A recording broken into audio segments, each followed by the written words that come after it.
Problema 5. Vamos a resolver ese otro problema aplicado para gas ideal para calcular trabalho em um processo que envolve gás ideal. Então, o problema fala o seguinte: calcule o trabalho total em kilojoules produzido pelo processo isotérmico, ou seja, um processo a temperatura constante, que aparece nessa figura, considerando que o sistema é composto de 3 kg de oxigênio. Novamente, vamos a considerar o oxigênio como um gás ideal, então vamos a aplicar a mesma equação de estado que já nós trabalhamos em outros problemas.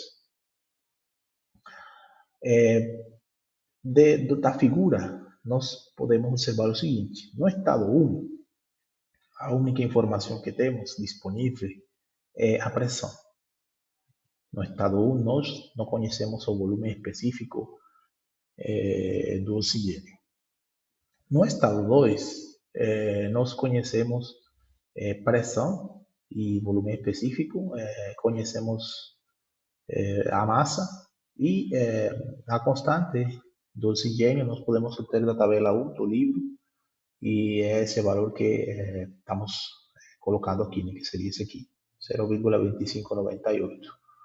Essas informações permitem que na condição 2 nós consigamos obter o valor da temperatura na condição 2. E como o processo é um processo isotérmico, então, obtendo a temperatura em 2, conhecemos a temperatura em 1. Com a temperatura em 1 e a pressão em 1 e a massa, podemos obter o volume específico em 1. Então, vamos a iniciar pelo ponto 2, pela condição 2. Então, vamos a calcular a temperatura en 2. Entonces, usando esa misma ecuación, vamos a calcular esa temperatura en 2. La temperatura en 2 no es más que la presión en 2, volumen total en 2, a constante en 2 y a masa, que es la misma, ¿no? Só que essa relação aqui, volume, massa, não é mais que o volume específico em 2, que é dado aqui na figura. Como consequência disso, vamos a colocar os valores, né? Pressão em 2, que é 600 kPa, que é a pressão que aparece aqui. Volume específico em 2, que é 0,2 metro cúbico quilograma. A constante, que temos da tabela, 0,2598 kg Kelvin. E temos já, né, essas variáveis, esses valores que permitem calcular o valor da temperatura em 2. Essa temperatura, né, fazendo os cálculos, é 461,89 Kelvin. Pronto, temos a temperatura 2. Como o processo é um processo isotérmico, então, consequentemente, a temperatura 1 é o mesmo valor também, 461,89 Kelvin. Então, é o mesmo valor. Aí, né, agora, em 2 também conhecemos a pressão em 2, que é dada pela figura, que é 200, né, 200. E nós, né, com esses valores, nós podemos agora calcular os valores dos volumes específicos na condição 1. Então, essa aqui é a pressão. Então, usando a mesma equação de gases ideais, agora para a condição 1, perdão, essa aqui é a pressão na condição 1. Espera aí, essa pressão é na condição 1, porque a pressão em condição 2 é 600. Então, aqui pressão em 1. Então, agora vamos a calcular o volume específico na condição 1. Então, como calculamos esse volume específico? Usando a mesma equação do gás de estado, né? Essa equação de estado aqui. Então, olha aqui. Quer dizer assim, volume 1, certo? Esse que está aqui. Essa massa vem para cá. Massa igual a R T1 e a pressão vem aqui, pressão em 1. Isso aqui não é mais que o volume específico em 1.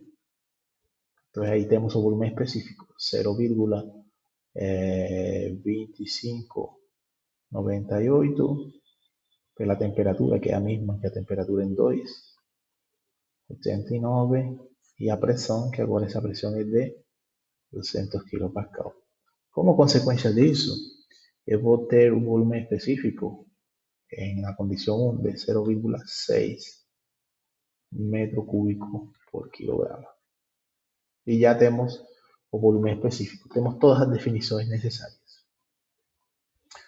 Mas o problema, ele está pedindo para calcular o trabalho total em kJ.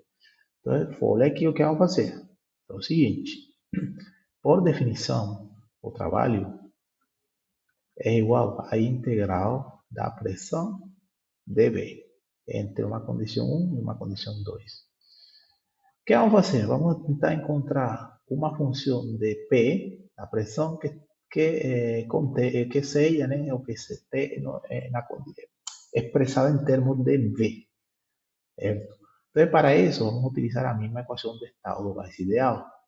Esa misma ecuación de estado ficaría así, ¿no?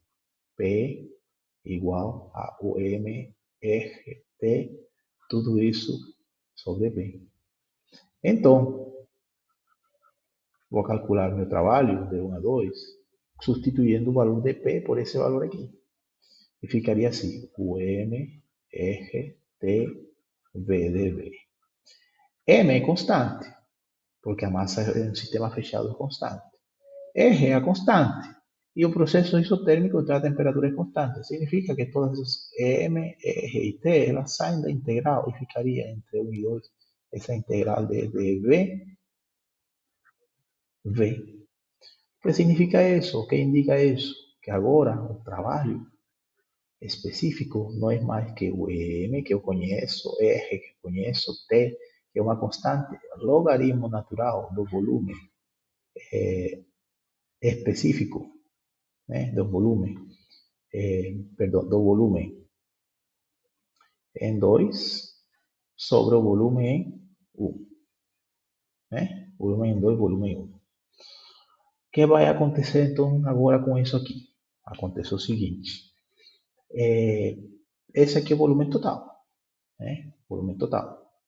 Só que o volume total, ele também é igual, ou seja, o volume em 2 é igual a massa, volume específico em 2. E volume 1 é igual a massa, volume específico em 1. Se eu faço aqui essa divisão aqui, né? Essa divisão aqui, massa em massa vai, né? Ficaria volume específico 2, volume específico 1. Então, isso aqui equivale também a essa relação entre os volumes específicos. O volume específico 2 é 0,2 e o volume específico 1 é 0,6. Foi calculado aqui, né? Nós fizemos o cálculo dele. Aí, como consequência, temos que o trabalho total é M, R, T, logaritmo natural de 0,2 sobre 0,6. Com isso, substituindo o valor de M, que o M, de acordo com o problema, é 3 kg de oxigênio, substituindo o valor da R, que o valor da R é 0,2598, substituindo o valor de T, que é 461,89, nós encontramos que esse valor do trabalho é um valor negativo, né? Negativo, menos 395,5 kJ. O que significa que seja negativo? Que o processo é um processo de compressão. O sistema está consumindo trabalho. Por quê? Porque você está passando de um volume maior para um volume menor. Você está comprimindo. Como consequência disso, você tem um aumento da pressão. Mas é um processo que consome trabalho. E com isso, né, fechamos a resolução desse problema.